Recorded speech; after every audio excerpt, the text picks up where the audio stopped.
Hi guys, what's up? So today we'll be looking at some high probability trading setups. This is the part one of this will be a three videos. That's how I'm gonna make these videos. So let's go. So three touch flip. This is the setup we're gonna be looking at. So what we're gonna look for is three consecutive swing levels. Doesn't have to be perfect, but also not imperfect. So basically three consecutive swing levels. So it could be as this is resistance 1, 2, 3. You want to look for three swing levels. It could also be at support, right? 2, 3.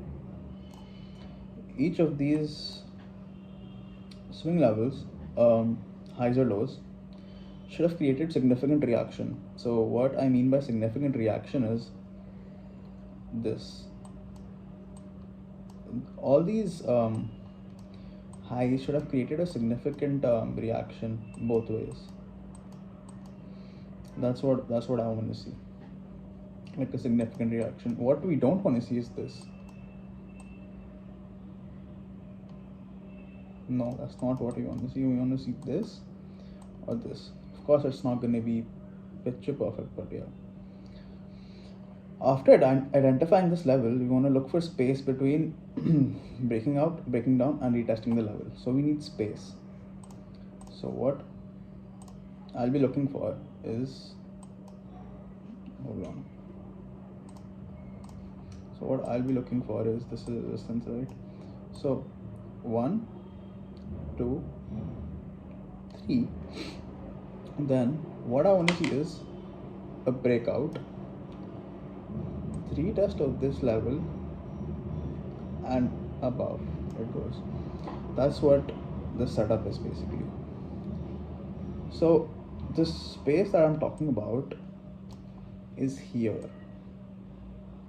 I want space here. This is where I want space. I don't want it to be like this.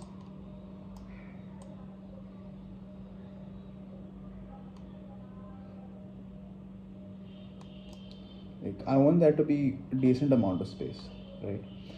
If there is space, then I would put a blind limit order on this level. On this level, just place a limit order. If there is no space, pass on the trade. So my preferred time frame to do this is on the 1 hour, but you can obviously do this on all time frames because price is fractal. So one thing to note as well is if there are more than 3 touches, that's cool. I don't really care.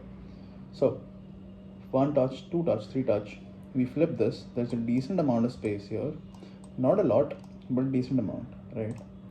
So this is where you would place your limit order and send this. So your target would be the first double area, which could either be this, this, or this, right?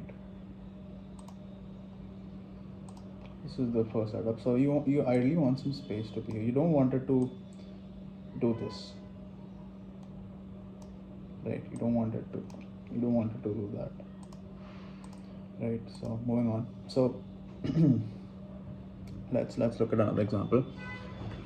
This is another example. This is fast coin.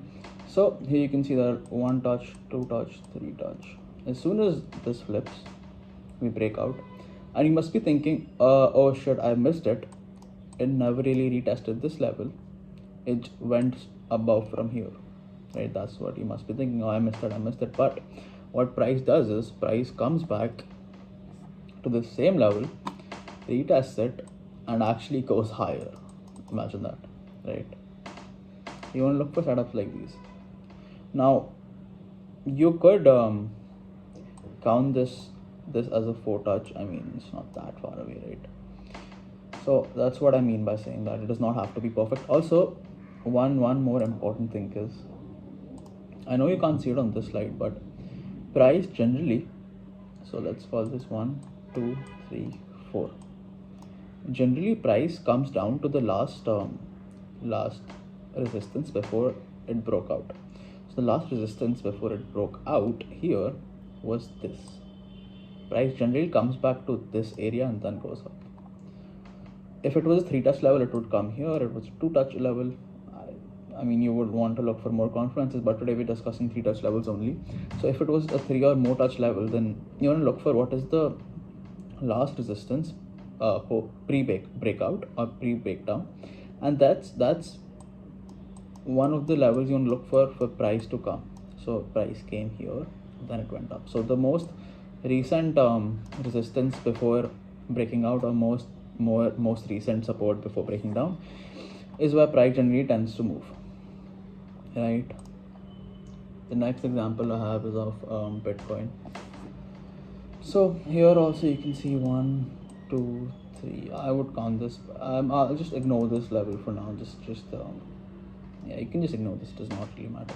So anyway, as I was saying, 1, 2, 3 touch level, price broke down, comes back, retests this, and actually goes down lower than what it did here. So price actually went from 94k to 78k, as we all know, right? So as price was going here, probably you were thinking that, okay, I missed this trade, what now, it never even retested it, but price does come back. It took around let's say this was 24th, right? It took around 9 days or so for price to come back and retest this level, but it did, right? So this is like a pretty easy trade. You just place your limit buy or limit sell here, and yeah. So I think this is the last example. This is very recent. I was looking at this yesterday. So this is the 4-hour time frame. So why I'm looking at this is, okay, I'll show you the live trade, right? Wait, hold on a second. So here, if you open the Bitcoin chart, let me go to the 4-hour time frame, right? So here you can see that this is a 1, 2, 3 touch level, right? So once price comes back, breaks out, retest this, I'll be in. Also, because we're in a bull market, I wouldn't really mind even buying a candle close here. Like if a candle closes above this level, consider me in, right? Because we're in a bull market, you got to adapt to the conditions. Not everything is going to be as simple as, oh, we broke out, let's go. I think for me, even a candle close above this important level is good enough. I'm in, I'm buying, right? So also one more level I'm currently looking at is this area. So what price usually does is it forms a bit of consolidation around this area and then just breaks down. Forms a consolidation around this area, breaks down. Forms a consolidation around this area and breaks down. So the other setup I told you guys I was looking at was this. Once we reclaim this area and we're not consolidating and breaking down like the other times, then that just means we're going up. We're going to go to all-time highs. So this is where I would get involved. If I can't get involved here, then the second one is here. These are two places I would be looking to buy and risking. I'd say in this area I'd be risking 2 to 3% of my account, because this is just a high probability trade, right? You rarely percent risk, rarely get this trade. That's just what it is, right? That's currently one of the trades I'm looking at right now. Anyway, that's it, guys.